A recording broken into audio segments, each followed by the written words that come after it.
नमस्कार, आप सभी का स्वागत है हमारे इस खास शो संवाद में। मैं हूं देश मंगल और आप देख रहे हैं यंग तरंग, सच की आवाज। आज की इस वीडियो में हम आपको बताएंगे कि राजस्थान सरकार के द्वारा घोषित किया अनुशासन पखवाड़े का जनता कितना कर रही है पालन, और साथ ही आपको मिलवाएंगे एक ऐसे डॉक्टर से जिन्होंने बताया कि कोरोना संक्रमित होने पर क्या करे क्या नहीं। तो आइए शुरू करते हैं हमारी एक खास रिपोर्ट।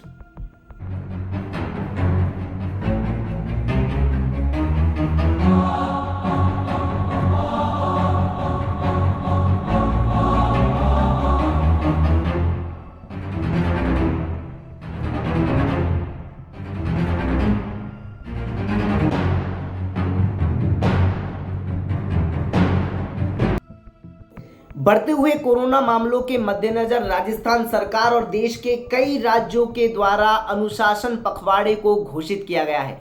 आपको बता दें कि अनुशासन पखवाड़ा एक तरीके से लॉकडाउन ही है, परंतु इसमें जनता को साफ तौर पर घर पर रहने और मास्क लगाने और सभी कोरोना नियमों की पालना करने की बात कही गई है।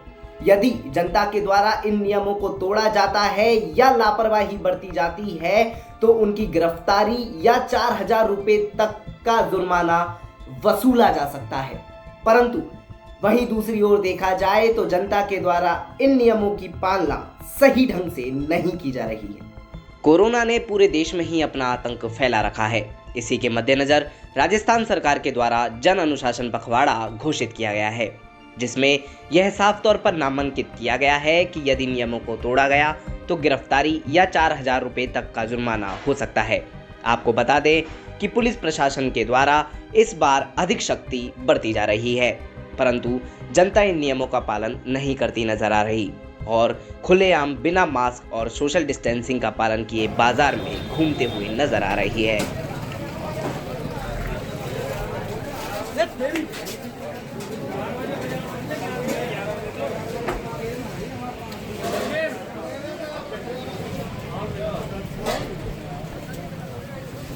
आइए अब आपको मिलवाते हैं एक ऐसे कोरोना वॉरियर से, एक ऐसे डॉक्टर से जिन्होंने हमें बताया कि किन परिस्थितियों में अस्पताल जाया जाए और किन परिस्थितियों में अस्पताल नहीं जाया जाए। साथ ही उन्होंने बताया कि ऐसे कौन से संक्रमण हो सकते हैं जिनके आधार पर पहचाना जा सकता है कि एक व्यक्ति को कोरोना है या नहीं, और यदि एक व्यक्ति कोरोना संक्रमित हो भी जाता है तो उसके क्या उपाय हैं, ये भी उन्होंने हमें बताया। तो आइए देखते हैं ये खास रिपोर्ट। सर, आपका नाम क्या है? मेरा नाम है डॉक्टर राहुल गुप्ता और मैं गंगापुर सिटी से बिलोंग करता हूँ, डिस्ट्रिक्ट सवाई माधोपुर। यहाँ मेरे द्वारा कृतिका होम्यो क्लिनिक पंचायत समिति के सामने संचालित किया जा रहा है। कैसे पता चले एक मरीज को कि वो कोरोना संक्रमित हो चुका है? क्योंकि खांसी जुकाम होने से ये साबित नहीं होता कि वो कोरोना पॉजिटिव है, ठीक है, क्योंकि ये वायरल भी हो सकता है। तो उसे क्या संक्रमण महसूस होंगे कि हाँ भाई वो कोरोना पॉजिटिव है? कोरोना संक्रमण का जो है कोरोना वायरस का, जैसे आपको बुखार आ रहा है, बुखार ठंड लग के आ रहा है, गले में कंजेशन हो रहा है, गले में दर्द हो रहा है, खांसी हो रही है, तो इन द सेंस आप इन चीज़ों को यूँ नहीं समझे कि आपको कोरोना है। कुछ ये मौसम चेंजेज, ये क्लाइमेटिक चेंजेज की वजह से वायरल इन्फेक्शन भी हो सकता है, पर इस चीज़ को आप ये लेके नहीं चले कि मुझे कोरोना है। लगता है सरकार ने, राज्य सरकार और केंद्र सरकार हमें बार बार अवगत करा रही है कि हमें जांचें करानी है, हमें टीका 45 ईयर्स के बाद लगवाना है। 1 मई के बाद जो टीकाकरण 18 साल की उम्र के बाद के लिए राज्य सरकार केंद्र सरकार प्रयासरत है, वो चालू कर रही है। तो मैं थोड़ा सा आपको लीक से हटके बात बताना चाह रहा हूँ कि जैसे अभी उद्देश जी ने मेरे से पूछा कि कोरोना में जैसे किसी अपने को बचाव कैसे करना है, कोरोना हो गया तो उसके लिए क्या सोचना है। सबसे पहले हम इसके लिए प्राइमरी ट्रीटमेंट लेने के लिए बात करें। प्राइमरी ट्रीटमेंट का इन द सेंस है कि आप गवर्नमेंट हॉस्पिटल में, निजी हॉस्पिटल में या क्लिनिक्स पर जाके अपनी बेसिकली चीज़ें रखें। उसमें आपको सावधानी बरतनी है, मास्क लगा के जाना है, आपको पूरी आपको सोशल डिस्टेंसिंग मेंटेन करनी है। भीड़ भाड़ है तो आपको थोड़ा सा वेट करना है। ये नहीं कि उथल पुथल में, जल्दबाजी में आप डॉक्टर के ऊपर बरसे, मेडिकल स्टाफ के ऊपर बरसे। आप चीज़ों को समझें। ऐसा नहीं है कि आपको कोरोना है, ये वायरल इन्फेक्शन है क्लाइमेटिक चेंज होने की वजह से। कई बार ठंड लग के बुखार आना, खांसी होना, ठसका लगना, शरीर में टूटन आना, तो ये सारी चीज़ें बेसिकली जरूरी नहीं है कि कोरोना के सिम्टम्स हो, ये हमें वायरल इन्फेक्शन के भी सिम्टम्स हो सकते हैं। तो सर हमें ये भी बताइए कि होम्योपैथिक और जो आयुर्वेदिक होता है उससे कोरोना से क्या क्या ऐसे उपाय हैं जो करके कोरोना से बचा जा सकता है? उदय जी, मैं निवेदन करना चाहूँगा आपसे। लास्ट ईयर जब कोरोना का आया था टाइम, तो आयुष मंत्रालय द्वारा जो स्वीकृत मेडिसिन हुई थी arsenic 30, Kritika homeo clinic Gangapur city doctor Rahul Gupta के जरिए और आप लोगों के सहयोग के माध्यम से इस दवाई का काफ़ी अच्छी मात्रा में वितरण किया गया था। बेसिकली मैं आयुर्वेद की बात तो नहीं कर पाऊँगा, क्योंकि आयुर्वेद का मुझे इतना नॉलेज नहीं है। मैं होम्योपैथिक से हूँ, और होम्योपैथिक एक ग्रुप ऑफ सिम्टम्स पे आधारित पैथी है, लक्षणों पे आधारित पैथी, जिसे हम कहेंगे कैंट रिपेटाइजेशंस। कैंट रिपेटाइजेशंस में होता है कि अपने हेड से, सिर से लेके और नीचे चोटी तक, नीचे एड़ी तक लेके जो भी सिम्टम्स आते हैं, जो भी ऑर्गन पार्ट्स हैं, अपने हेड हुआ, माउथ हुआ, टंग हुई, थ्रोट हुआ, अपने स्टमक हुआ, अपने लीवर हुआ, किडनी हुई, लंग्स हुए, इन चीज़ों पे वेरिएट मेडिसिन होती है।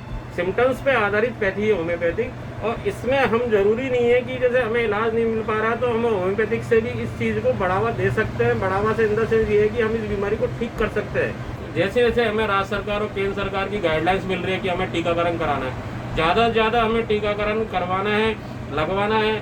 अब जैसे 1 मई से 18 साल की उम्र के बाद जितने भी लोगों को रजिस्ट्रेशन होते हैं, हमें ज़्यादा से ज़्यादा टीकाकरण कराना है। वैक्सीनेशन एक ऐसा शेड्यूलमेंट है कि इसमें हम 76%, बायोटेक कंपनी ने जो अपना लास्टली जो मूवमेंट दिया उसमें हम 70% तक इस बीमारी पर हम कवर हो चुके हैं, इस पर विजय प्राप्त कर सकते हैं। और आज हमें फुली सपोर्ट करना है यदि हमें विजय प्राप्त करनी है। और यदि आप लापरवाही से रहते हैं तो उसमें न तो राज्य सरकार कुछ कर पाएगी, न केंद्र सरकार कुछ कर पाएगी, न हमारे घर वाले कुछ कर पाएंगे, न डॉक्टर्स कुछ कर पाएंगे। और मेरा लास्ट में अंत में निवेदन यही है कि आप मुंह पर मास्क लगा के रखें, भीड़ भाड़ इलाकों में जाने से बचें, ज़्यादा से ज़्यादा दूरी बना के रखें, निजी रिश्तेदारी में अपनी जो है भागीदारी कम से कम करें।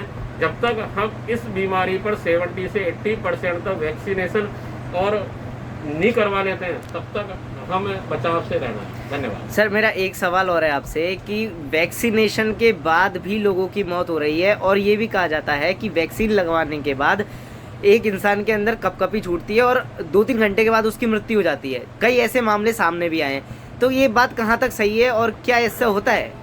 उदय जी, मैं आपसे निवेदन करना चाहूँगा कि ये जो बात आ रही है, कई सुनने में आ रही है, 1000 में 1 आध सुनने को आती है।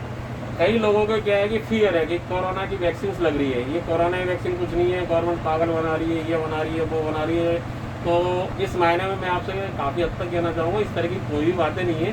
सबसे पहले तो भयमुक्त होकर आप वैक्सीनेशन करवाएं, किसी तरह का डर नहीं रखें। अपनी पॉजिटिव विचारधारा, जब तक आप आपकी मानसिकता को पॉजिटिव नहीं रखेंगे, जब तक आपकी फिजिकल फिटनेस जो है पॉजिटिव आपको जवाब नहीं देगी। और एक चीज़ और है कि गवर्नमेंट के द्वारा चिरंजीवी बीमा योजना भी चलाई गई है, तो क्या है ये चिरंजीवी बीमा योजना? चिरंजीवी माननीय गहलोत सरकार के द्वारा, जो माननीय मुख्यमंत्री अशोक जी गहलोत के द्वारा जो चलाई गई योजना है, इसमें आप अपनी भागीदारी ले सकते हैं। इसमें निजी हॉस्पिटलों में, गवर्नमेंट हॉस्पिटलों में 5 लाख तक का आपका सुरक्षित बीमा है, जिसमें आपको जन आधार कार्ड के जरिए, ई मित्र के जरिए, या कोई भी सामाजिक संस्था जिस तरह का भी कैंप वगैरह लगा रही है उसमें अपनी रजिस्ट्रेशन करवाएं और इस चीज़ का ज़्यादा से ज़्यादा फायदा उठाएं।